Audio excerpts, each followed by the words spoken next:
안녕하세요. 오늘은 곱셈 공식의 변형에 대해 배워보도록 하겠습니다. 결론부터 얘기하자면 곱셈 공식의 변형은 암기입니다. 지금 외워야 될 공식도 노란색 박스를 보니까 번호는 5개인데 실제적으로 뜯어보면 5개보다 더 많거든요. 그럼 이걸 언제 외워야 될지 좀 막막해질 수 있을 것 같아요. 그래서 조금이나마 설명을 좀 해드리도록 하겠습니다.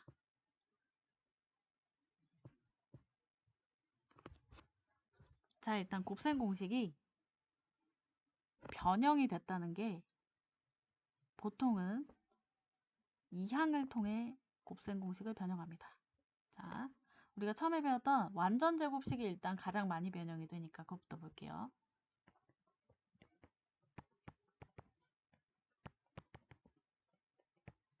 이렇게 되죠? 그래서 여기서 이항을 시켜주면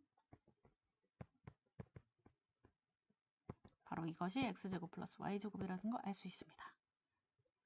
근데 이 곱셈 공식을 대체 왜 배울까? 이걸 선생님도 많이 고민을 해봤습니다. 그런데 선생님이 생각할 때 배우는 이유는 이거 같아요. 자, 여러분들 일단 초등학생의 시선에서 한번 생각을 해볼게요. 초등학생 시선에서 x 더하기 y를 제곱해봐라 이러면 아마 초등학생들이 이렇게 생각할 것 같아요. 근데 이게 아니라는 건 우리가 알고 있죠. 뭐가 더 있죠? 이게 더 추가된다는 것을 알 수 있잖아요. 그러니까 x 더하기 y의 제곱은 x제곱 플러스 y제곱에서 끝나지 않아. 이걸 좀 강조하려고 하는 것 같습니다. 자, 그 다음에 사실 더 중요한 의미가 있죠. 이거는 선생님의 추측이고요. 여기서는 x제곱 플러스 y제곱을 어떤 두 수의 제곱을 두 수의 합과 곱만으로 구할 수 있다는 게 사실 수학적인 의미입니다. 자, 그러면 공식을 한번 외워볼게요. 이거는 여러분들이 쉽게 외우라고 초등학생의 예를 들어서 설명을 드린 겁니다.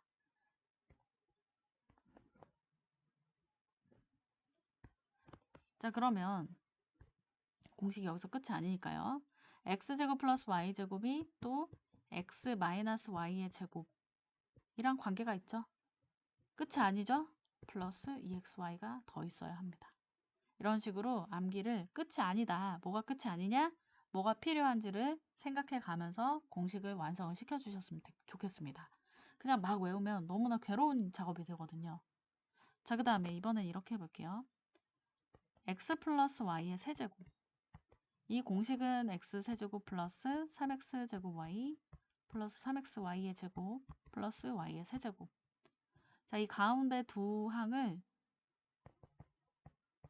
3xy로 묶어낼 수 있습니다. 그러면 x세제곱 플러스 y세제곱 이항시켜 볼게요. 이항시키면 x 플러스 y의 세제곱 마이너스 3xy x 플러스 y가 됩니다. 즉 이것도 x의 세제곱과 y의 세제곱을 두 수의 합과 곱만으로 구해낼 수 있다는 게 중요한 겁니다. 자, 그럼 좀 어떻게 외워볼까요? 일단 공식을 좀 더 써보고 한번 어떻게 외울까 좀 고민을 해봅시다. x의 세제곱, y의 세제곱도 이런 식으로 외우면 x-y의 세제곱 이렇게 되는데 좀 연관성을 찾아볼까요? 여기가 플러스면 그러니까 여기 굳이 말하자면 어떤 두 수의 합처럼 보이죠?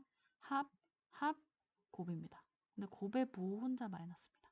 그러니까 다 플러스인데 플러스, 플러스죠? 곱만 혼자서 마이너스입니다. 곱 혼자 마이너스입니다. 그럼 여기도요. 어떤 두 수의 빼기로 볼 수 있죠. 차, 혼자 곱이거든요. 혼자 플러스예요. 얘는 다 마이너스인데. 굳이 이렇게 한번 유치하게라도 외워보도록 할게요. 자, 그 다음에 여기서 외우셨으면 아직은 덜 외우셨어도 구성 요소를 살펴보도록 할게요. 구성 요소. 자, 여기서 구성 요소가 여기서는 x제곱, y제곱, x 플러스 y, xy. 그러니까 어떤 제곱의 합과 합곱. 이렇게 구성 요소는 빼기와 곱. 이것도 제곱의 합과 차와 곱. 여기도 마찬가지죠. 구성 요소가 x세제곱, y세제곱, 합, 곱. x세제곱, 합, 차, 곱. 지금 선생님이 이걸 왜 얘기하느냐. 고등학교에서 공식 하나당 문제 하나를 물어보는 게 아니거든요. 자, 이런 식으로 물어봅니다. 예를 들어 볼게요. x제곱 플러스 y제곱 xy를 알려줍니다. 뭐 x제곱 플러스 y제곱은 10이고 xy는 2 이런 식으로요. 그래 놓고서 갑자기 생뚱맞게 이 답을 물어봐요. 그럼 우리가 공식을 여기만 외웠던 학생은 이거 못 푸는 거다. 왜 못 푸느냐? x 플러스 y와 xy를 알아야 되는데 그걸 모르니까. 하지만 이 공식을 통해서 x 플러스 y를 알아낼 수 있죠. 그렇게 해놓고 얘를 풀어야 됩니다. 그래서 고등학교에서 나오는 곱셈 공식 변형은 중학교 문제처럼 한 문제당 하나의 공식만 물어보는 게 아니라 2개, 3개의 공식을 같이 물어볼 수 있다는 가능성을 염두에 두고 문제를 풀어주셨으면 좋겠습니다. 자, 그러면 다시 보실게요. 1번 공식은 중학교 2학년 때 이미 외웠던 공식입니다. 설령 기억이 안 나거나 난 중학교 2학년 때 열심히 안 했다 하는 학생들도 지금 여기서 다시 외워주시기 바랍니다. 그 다음에 2번도 당연히 외우셔야 되고요. 자, 3번은 한미곱 공식을 변형한 거예요. 한미곱 공식이 한미곱이 아니죠. 이거 제제제 다다다죠.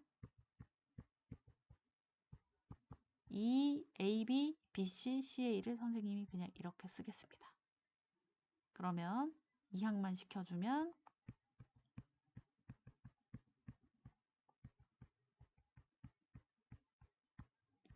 이렇게 되는 거죠.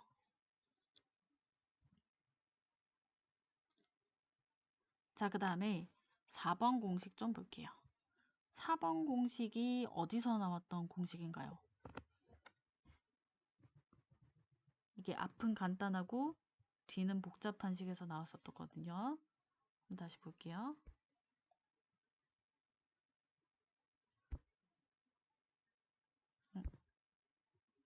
안 나오죠?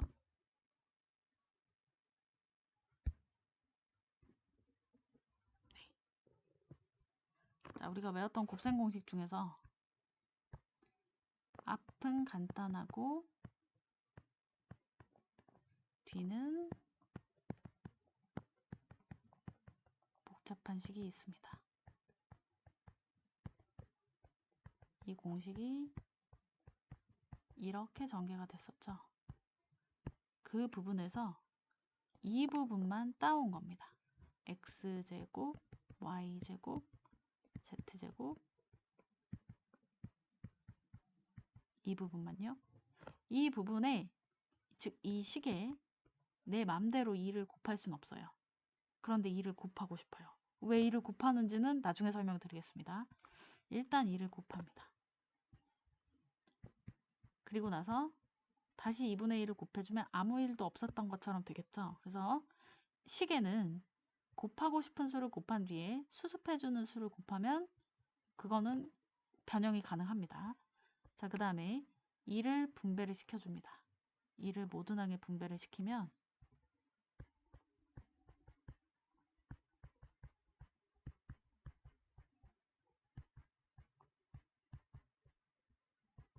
이렇게 변형이 되겠죠. 자, 이 상태에서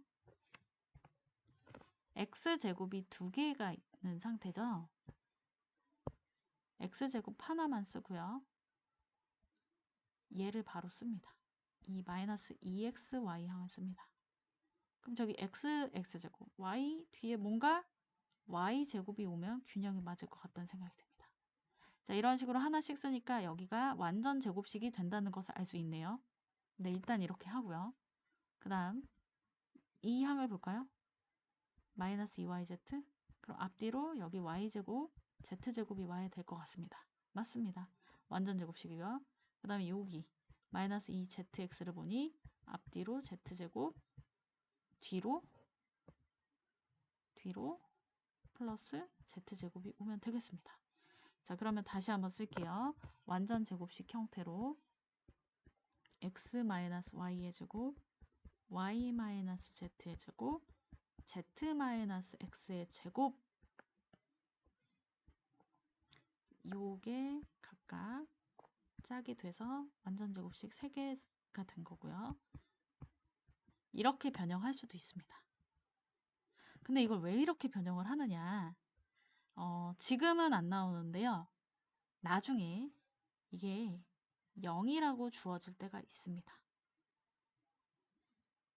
자, 그러면 처음부터 식이 아니고 등식이었다고 생각을 해보세요. 처음부터 0이 되는 등식이다. 자, 그럼 이거 양변에 2를 곱해도 괜찮네요. 2를 곱해버릴게요. 2를 곱해버리면 자리가 부족하니까 이쪽에다 쓸게요.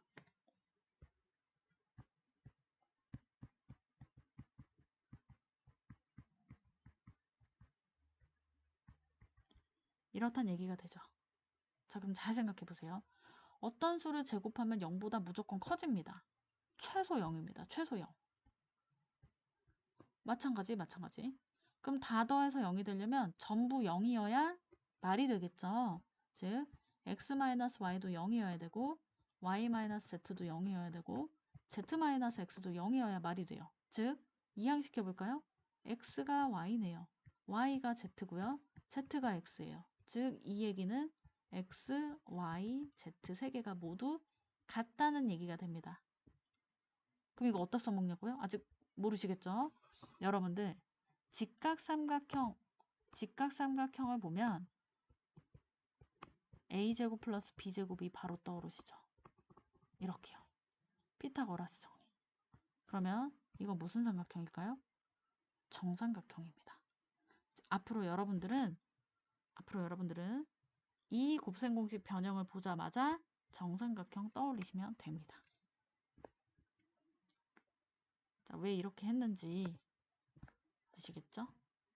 자, 그 다음에 5번. 이것도 자주 나오진 않지만 이것도 알아두시고요. 아무튼 여기 있는 공식은 다 외워야 된다고 생각하시면 되겠습니다.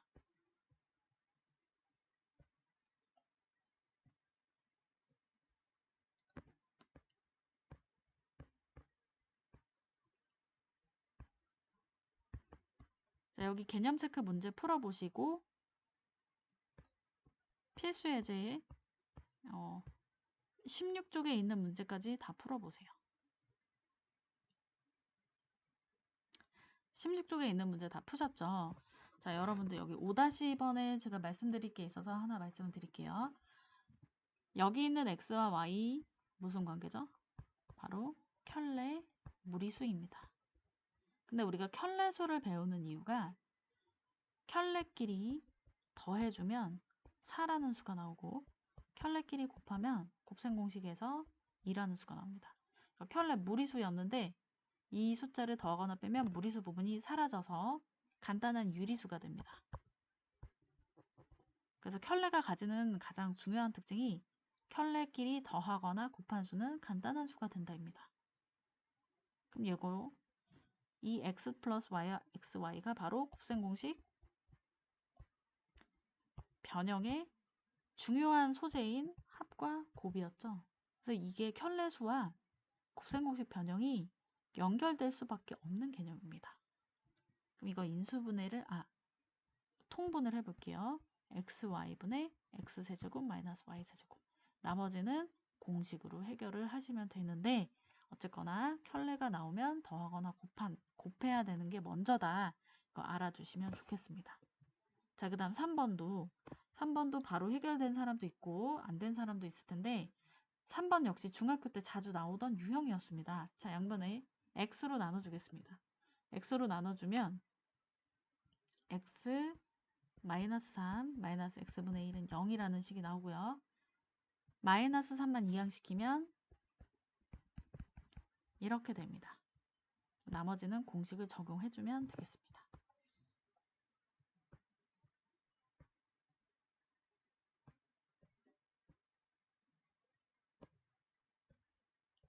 17페이지도 잠깐 동영상 멈춰놓고 문제 푸시고요.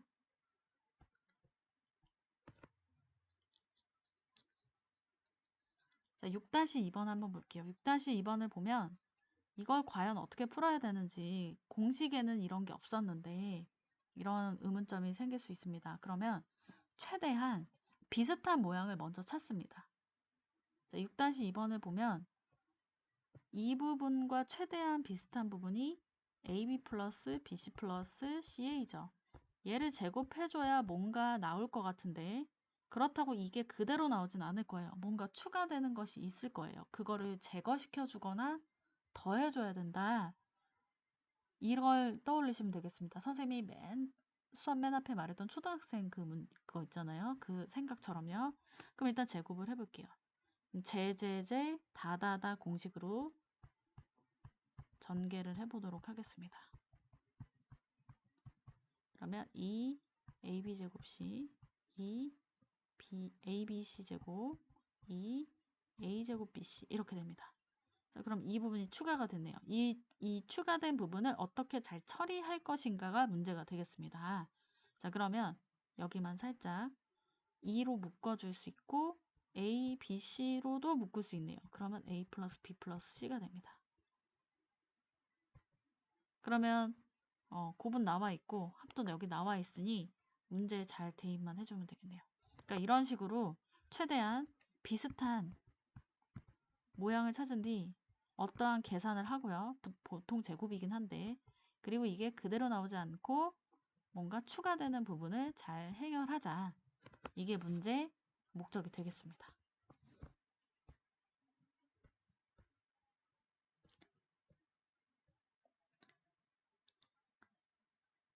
자, 그 다음 곱셈공식 변형인데 곱셈공식 변형에서 자주 나오는 직육면체에 관련된 얘기만 좀 해볼게요. 직육면체의 건널비는 구할 줄 아시죠?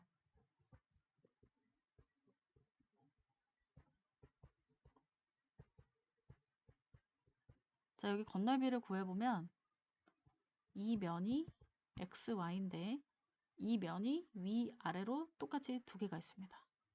자, 그 다음에 이 면의 넓이가 XZ인데 이것도 똑같이 두 면이 있고요.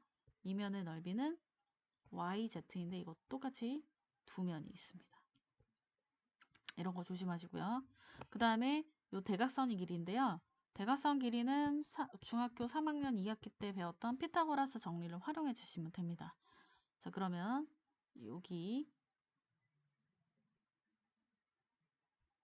여기가 X고 여기가 Y고 여기가 Z일 때 대각선 길이를 구하는 공식은 X제곱 플러스 Y제곱 플러스 Z제곱 루트 씌워주면 대각선 길이가 나옵니다.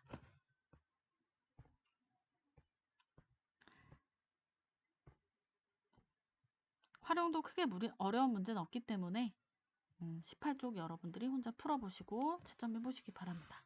오늘은 여기까지 하겠습니다. 감사합니다.